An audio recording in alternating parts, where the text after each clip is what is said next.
नमस्कार प्यारे छात्रों, कैसे हैं आप सभी। उम्मीद करते हैं आप सभी बहुत अच्छे होंगे। चलिए आगे की ओर बढ़ते हैं। पूर्व कक्षा में हमने संप्रदान, अपादान और संबंधित कारक को पढ़ा था। आज हम अधिकरण कारक पढ़ने जा रहे हैं। किसी क्रिया के आधार को अधिकरण कारक कहते हैं, जहां पर या तो जिसमें वह कार्य किया जाता है वह अधिकरण है। अधिकरण में सप्तमी विभक्ति होती है, जैसे विद्यालये छात्राः पठन्ति, विद्यालय में छात्र पढ़ते हैं। मुनिः गुहायां वसति, मुनि गुफा में निवास करता है। किसी क्रिया के आधार को अधिकरण कारक कहते हैं, जहां पर या जिसमें वह कार्य किया जाता है वह अधिकरण है। अधिकरण में सप्तमी विभक्ति होती है, जैसे विद्यालये छात्राः पठन्ति, विद्यालय में छात्र पढ़ते हैं।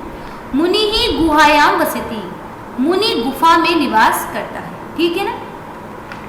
छात्रों का आधार क्या है, मतलब छात्र पढ़ने कहाँ जाते हैं, विद्यालय में।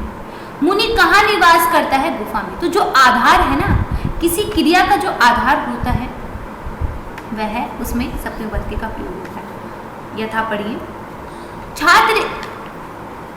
छात्रेषु गोपालः पठितमः। एक तमप प्रत्यय होता है, तो आपको जहाँ पे भी तमप दिखाई दे ना, वहाँ प्रायः षष्ठी विभक्ति का प्रयोग या सप्तमी विभक्ति का प्रयोग होता है। षष्ठी और सप्तमी का प्रयोग होता है, क्योंकि बालकों में सप्तमी विभक्ति का प्रयोग होगा। तमप प्रत्यय के योग में सप्तमी विभक्ति का प्रयोग।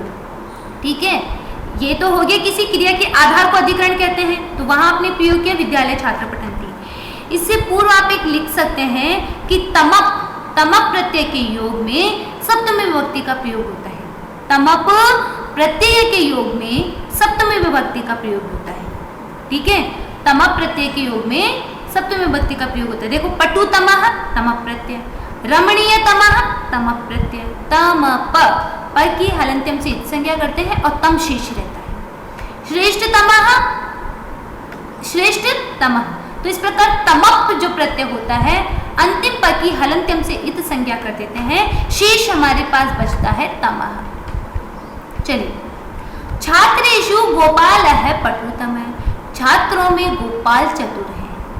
छात्रों में गोपाल चतुर है। चतुर किसमें है, छात्रों में, इसलिए छात्र में सप्तमी विभक्ति का प्रयोग हुआ। सप्तमी विभक्ति बहुवचन। ऋतुषु वसंतः रमणीयतमः, ऋतुओं में वसंत ऋतु सुंदर है। ऋतुओं में वसंत ऋतु सुंदर है। ऋतुषु वसंतः रमणीयतमः, ऋतुषु वसंतः रमणीयतमः, ऋतुओं में वसंत ऋतु सुंदर है, इसलिए ऋतु में सप्तमी विभक्ति बहुवचन का प्रयोग। नरेषु ब्राह्मणः श्रेष्ठतमः, नरों में ब्राह्मण श्रेष्ठ है।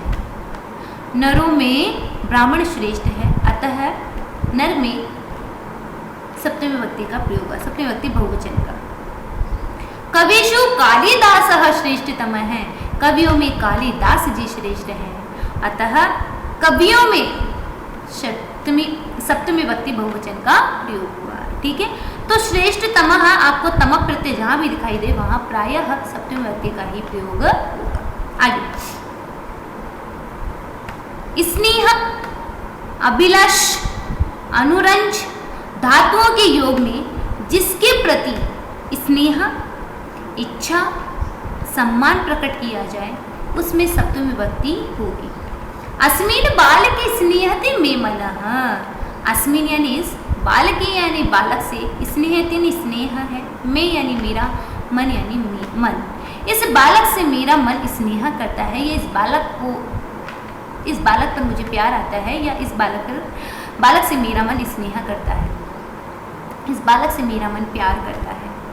ठीक है, तो किस पर स्नेह आ रहा है, किस पर प्यार आ रहा है, बालक पर, तो बालक में सप्तमी विभक्ति का प्रयोग होगा।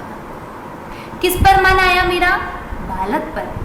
मेरा मन किसको प्यार करता है, किसको स्नेह करता है, बालक को, तो सप्तमी विभक्ति का प्रयोग भी कहाँ होगा, बालक में। क्लियर। पिता पुत्री स्नेहति, पिता पुत्र को स्नेह करता है, पिता पुत्रे स्नेहति, पिता पुत्र से स्नेह करता है। किससे स्नेह करता है? पुत्र से। तो सप्तमी विभक्ति पुत्र में। तस्मीन बालके में अभिलाषा है, उस बालक में मेरे, उस बालक के प्रति मेरी इच्छा है। बोला ना हमने, इच्छा या अभिलाष, अभिलाष, स्नेह अभिलाष। अभिलाष धातु के योग में सप्तमी विभक्ति का प्रयोग होगा। ठीक है, तो तस्मीन बालके में अभिलाषा है, यानी उस बालक के प्रति मेरी इच्छा है।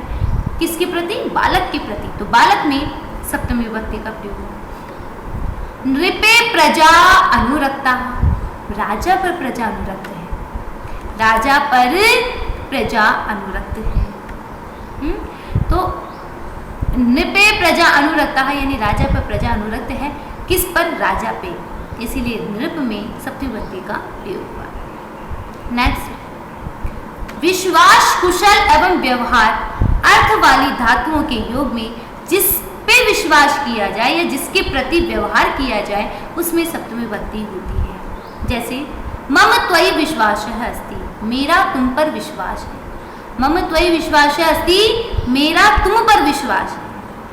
तो किस पर विश्वास है? मेरा तुम पर। तो तुम में, त्वम पे, त्वम का षष्ठी विभक्ति एक वचन त्वयि बनता है। ठीक है, त्वम से सप्तमी विभक्ति एक वचन में त्वयि बनेगा। सह स्वकर्मणि कुशलः, वह अपने कार्य में कुशल है। किस में कुशल है? अपने कार्य में। तो सह स्वकर्मणि। सह मयि सुष्ठु व्यवहरति, वह मुझ पर अच्छा व्यवहार करता है। सह मुझ पर, मयि सुष्ठु व्यवहरति, अच्छा व्यवहार करता है। ठीक है, हमने क्या बोला? जिसके प्रति व्यवहार किया जाए, देखिए कर्सर दिखाई दे रहा है, जिसके प्रति व्यवहार किया जाए, अर्थात सह स्वकर्मणि कुशल, वह अपने कार्य में कुशल है। तो स्वकर्म में सप्तमी विभक्ति का प्रयोग हुआ। सह मयि सुष्ठु व्यवहरति, वह मुझसे अच्छा व्यवहार करता है, तो मुझ में सप्तमी विभक्ति का प्रयोग हुआ। तो अस्मद से बना मयि और युष्मद से त्वयि। ठीक है, ये कॉन्सेप्ट भी क्लियर हो गया। युष्मद त्वम बनाते हैं ना, त्वम। ठीक है,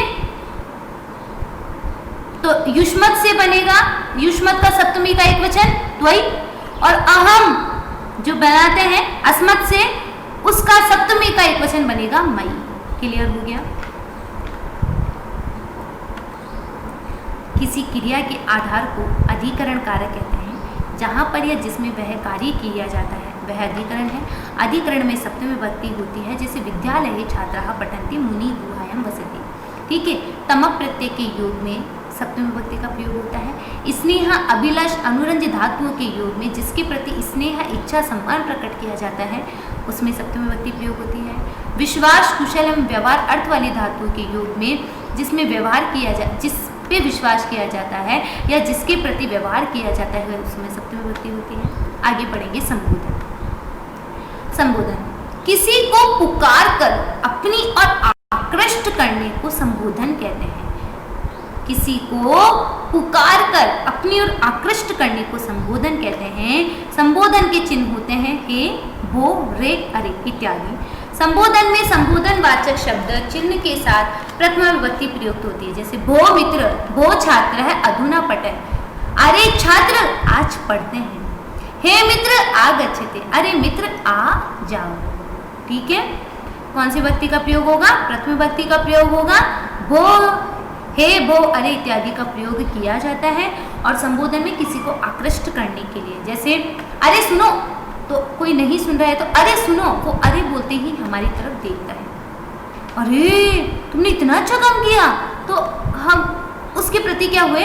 अपनी ओर हम उसको आकृष्ट करना चाहते हैं। ठीक है, आज हमारा संबोधन कारक भी यहाँ समाप्त होता है। चलिए अभ्यास प्रश्न करते हैं। उचित विकल्प पर सही का चिन्ह लगाइए। कारकों की संख्या मानी गई है, कारकों की संख्या है 6। कर्ता कारक, कर्म कारक, करण कारक, संप्रदान कारक, अपादान कारक और अधिकरण कारक। ठीक है,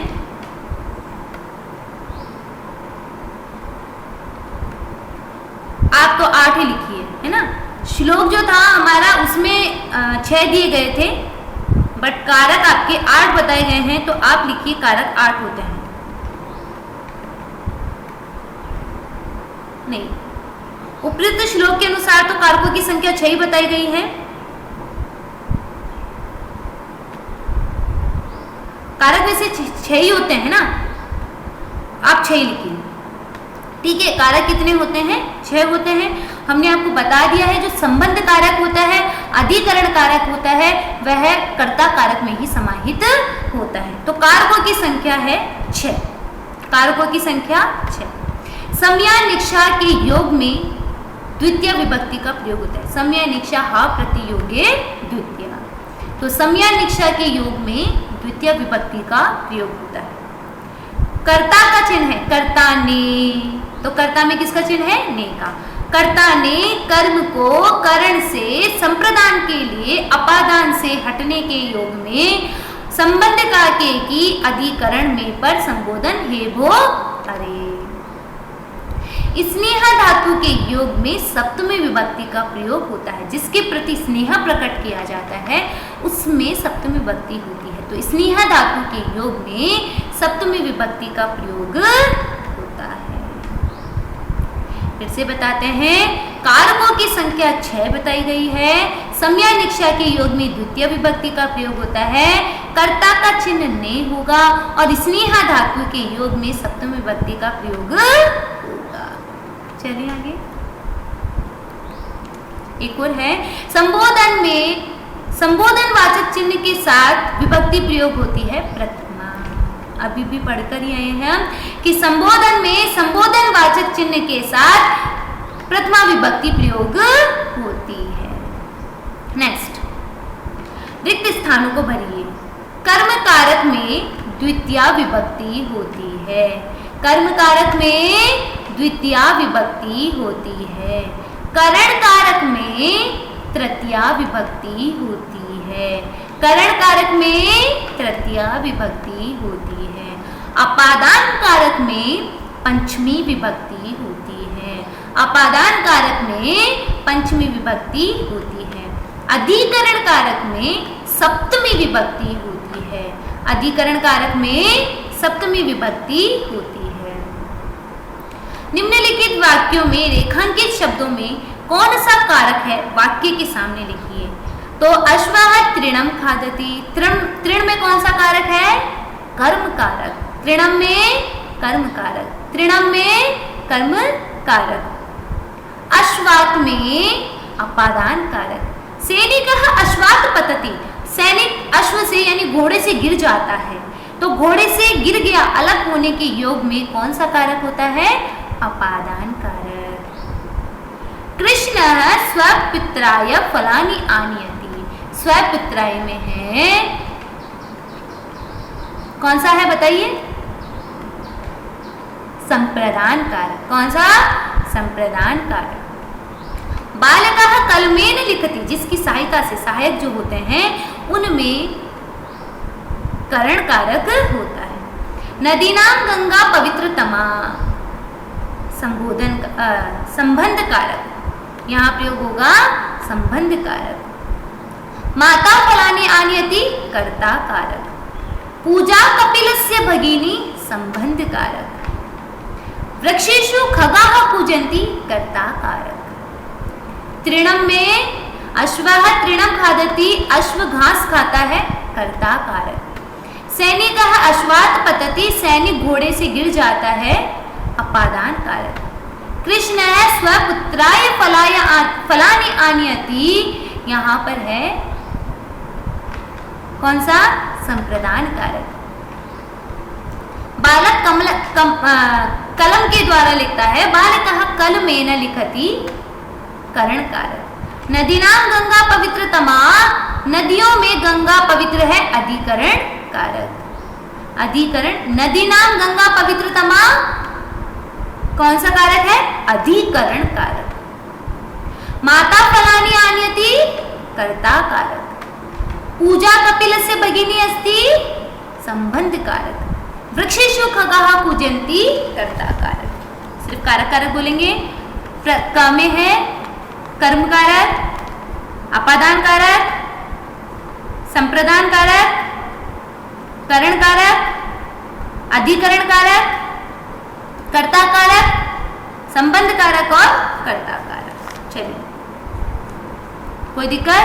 त्रिणम से अपने आप दिखाई दे रहा है द्वितीय विभक्ति, द्वितीय विभक्ति में कर्म कारक, अश्वात में पंचमी विभक्ति, पंचमी विभक्ति के लिए अपादान कारक, पुत्राय स्वपुत्राय चतुर्थी विभक्ति संप्रदान कारक, अपादान कारक और संप्रदान कारक, कलमेन तृतीय विभक्ति करण कारक, नदीनाम सप्तमी विभक्ति अर्थात अधिकरण कारक,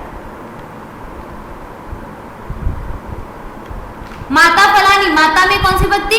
प्रथमा अर्थात कर्ता कारक, कपिलस्य में षष्ठी विभक्ति अर्थात संबंध कारक, खगाहा में प्रथमा बहुवचन अर्थात कर्ता कारक। उचित मिलान कीजिए। कर्ता, कर्ता ने, करण से या के द्वारा, से या के द्वारा, अपादान से या अलग होने पर, अधिकरण में या पर और संबोधन है या अरे। तो कर्ता में आया ने, करण से या के द्वारा, अपादान से या अलग होने पर, अधिकरण में या पर और संबोधन है या अरे। नेक्स्ट, कारक की परिभाषा लिखिए। तो कारक की परिभाषा क्या पढ़ी थी हमने? जहां जिसके साथ, देखिए सीधा ही पढ़ लीजिए आप, कार्य के संपादन में जिन शब्दों का उपयोग होता है उन्हें कारक कहते हैं। कार्य के संपादन में जिन शब्दों का उपयोग होता है उन्हें कारक कहते हैं। ठीक है ना? जो बीच में प्रयोग होता है या कार्य के संपादन में जिनका प्रयोग होता है वो कारक कहलाते हैं। कारक के प्रयोग का कारण बताइए। कारक का प्रयोग क्यों किया जाता है उसका कारण बताइए। तो उसका कारण भी यही है, क्रिया के साथ विभिन्न शब्दों के संबंध को प्रकट करने के लिए कारक का प्रयोग होता है। कार्य के संपादन में जिन शब्दों का उपयोग होता है उन्हें तो कारक कहते हैं, तथा क्रिया के साथ विभिन्न शब्दों के संबंध को प्रकट करने के लिए कारक का प्रयोग किया जाता है। क्लियर? नेक्स्ट पढ़ेंगे, कारक कौन कौन से होते हैं लिखिए। तो कारक छह होते हैं। देखो, कर्ता लिखना, कर्ता पे कोमा लगा के लिखना संबंध और फिर आगे लिखिएगा संबोधन। पहला जब बनाएंगे ना तब कर्ता लिखिएगा, कोमा या ऑब्लिक लगा के लिखिएगा संबंध, ऑब्लिक लगा के लिखिएगा संबोधन। यानी कर्ता में ही पहले में 3 आ जाएंगे, कर्ता, संबंध और संबोधन। द्वितीय कर्म, तृतीय करण, चतुर्थ संप्रदान, पंचम अपादान और षष्ठ होगा आपका अधिकरण। प्रत्येक कारक के 2-2 उदाहरण लिखिए। तो कर्ता का लिखिएगा आप, आ जाओ, कर्ता का लिखिएगा बालकः गच्छति, यूयं किमर्थम हसत्। ठीक है? अधिकरण संबंध में आप लिखेंगे रामस्य पुस्तकम। ठीक है? रामस्य पुस्तकम। उसके अलावा लिख सकते हैं लतायाः गीतम, लता का गीत। संबोधन का उदाहरण लिखेंगे, हे रामः अत्र आगच्छतु, अरे मित्र कुत्र गच्छति। ठीक है? नेक्स्ट कर्म में आप लिख सकते हैं छात्रः पुस्तकं पठति, सः गृहं गच्छति। करण में लिखेंगे आप सः कलमेन लिखति, मया पुस्तकं पठ्यते। संप्रदान में लिखेंगे ब्राह्मणाय गां ददाति, नेहा प्रियायै पुस्तकं ददाति। ठीक है? अपादान में लिखेंगे आप सः ग्रामात् आगच्छति, वृक्षात् पत्रं पतति। फिर अधिकरण डायरेक्टली, क्योंकि हम संबोधन और संबंध तो कर चुके हैं। अधिकरण में लिखेंगे विद्यालये छात्राः पठन्ति, मुनिः गुहायां वसति। क्लियर हो गया? प्रथम में कारक में लिखेंगे आप कौन कौन सा? प्रथम कारक में लिखेंगे, प्रथम वाले में लिखेंगे कर्ता, संबंध और संबोधन। ठीक है? ये तो कारक के नाम हो गए थे। प्रत्येक कारण के 2-2 उदाहरण हमने दे दिए। चलिए, हमारे जो अभ्यास प्रश्न थे वो यही समाप्त होते हैं। एक बार शुरू से हम लास्ट तक सिर्फ हल्का हल्का पूरे कारक को पढ़ लेते हैं। कर्ता कर्म च कर्णम च संप्रदानम तथैव च अपादान अधिकरणम इति आहु कारकाणि षट्। इस प्रकार से कारक 6 बताए गए हैं। कार्य के संपादन में जिन शब्दों का उपयोग होता है उन्हें कारक कहते हैं। क्रिया के साथ विभिन्न शब्दों के संबंध को प्रकट करने के लिए कारक का प्रयोग किया जाता है। ठीक है, फिर ये पूरे कारक बताए गए हैं, विभक्तियां बताई गई हैं और इनके चिन्ह बताए गए हैं।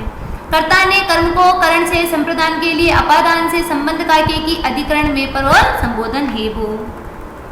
कर्ता में कर्ता को करने वाला तथा वाक्य के प्रति जिस व्यक्ति या वस्तु के विषय में कुछ कहा जाता है उसे कारक कहते हैं। जिस वस्तु या पुरुष के ऊपर क्रिया का फल समाप्त होता है उसे कर्म कारक कहते हैं।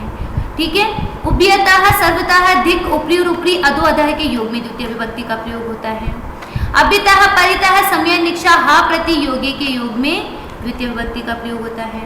बिना के योग में भी द्वितीय तृतीय पंचमी विभक्ति का प्रयोग होता है। करण कारक क्रिया की सिद्धि में जो सहायक होता है उसे करण कारक कहते हैं। जैसे सह कलमेन लिखति, सह साकम सार्धम समम के साथ तृतीय विभक्ति का प्रयोग होता है। जिस अंग में विकार होता है उसमें तृतीय विभक्ति का प्रयोग होता है। हेतु कारण या हेतु बोधक शब्दों में तृतीय विभक्ति होती है। सदृश अर्थ बताने वाले शब्दों के योग में तृतीया होती है। संप्रदान कारक जिसके उद्देश्य से कोई वस्तु दी जाती है उसे संप्रदान कारक कहते हैं। रुच धातु अथवा रुच धातु के अर्थ वाली अन्य क्रियाओं के योग में चतुर्थी विभक्ति होती है। क्रुद्ध द्रोह ईर्ष्या असूया अर्थों वाली क्रियाओं के योग में जिसके प्रति क्रोध किया जाता है, जिसके प्रति द्रोह किया जाता है, जिसके प्रति ईर्ष्या की जाती है उसमें चतुर्थी विभक्ति होती है। नमः स्वस्ति स्वाहा स्वधा अलम के योग में चतुर्थी विभक्ति होती है। जिस प्रयोजन के लिए कोई कार्य किया जाता है उसमें चतुर्थी विभक्ति होती है। अपादान कारक जिससे किसी वस्तु का पृथक होना पाया जाता है उसे अपादान कारक कहते हैं, वहां पंचमी विभक्ति होती है। भय अर्थ वाली तथा रक्षा अर्थ वाली धातुओं के योग में जिससे भय हो या जिससे रक्षा की जाती है उसमें पंचमी विभक्ति होती है। जिससे नियम पूर्वक विद्या सीखी जाती है उसमें पंचमी विभक्ति होती है। जन धातु अर्थात उत्पन्न करने वाली जो होती है उसमें पंचमी विभक्ति होती है। प्रादुर्भाव के अर्थ में भी पंचमी विभक्ति होती है। संज्ञा संबंध कारक संज्ञा या सर्वनाम के जिस रूप में एक वस्तु का दूसरी वस्तु के साथ संबंध बताया जाता है उसमें संबंध कारक होता है। ऊपरी अधः पुरतः पश्चात दूर अंतिम कृत्य समक्षम तथा योग्य शब्द और उसके अलावा हेतुवाचक शब्दों के योग में भी षष्ठी विभक्ति होती है। अनादर के अर्थ में षष्ठी विभक्ति होती है। तुलना में षष्ठी विभक्ति होती है। अधिकरण किसी क्रिया के आधार को अधिकरण कारक कहते हैं। जहां पर यह जिसमें वह कार्य किया जाता है उसमें अधिकरण अर्थात सप्तमी विभक्ति होती है। स्नेह अभिलाष अनुरंज धातुओं के योग में जिसके प्रति स्नेह इच्छा सम्मान प्रकट किया जाता है उसमें सप्तमी विभक्ति होती है। विश्वास कुशल तथा व्यवहार अर्थ वाली धातुओं के योग में जिसमें विश्वास किया जाता है, जिसके प्रति व्यवहार किया जाता है उसमें सप्तमी विभक्ति होती है। संबोधन किसी को पुकार कर अपनी ओर आकृष्ट करने को संबोधन कहते हैं। ठीक है, और संबोधन चिन्ह भू वाले होते हैं। संबोधन शब्द प्रथमा विभक्ति का प्रयोग किया जाता है। पूरे रिवीजन हो चुका है और अभ्यास प्रश्न भी हो चुका है। इसी के साथ आज की कक्षा हम समाप्त करते हैं तथा अग्रिम कक्षा में हम पर्यायवाची और विलोमवाची शब्दों के साथ मिलेंगे। धन्यवाद।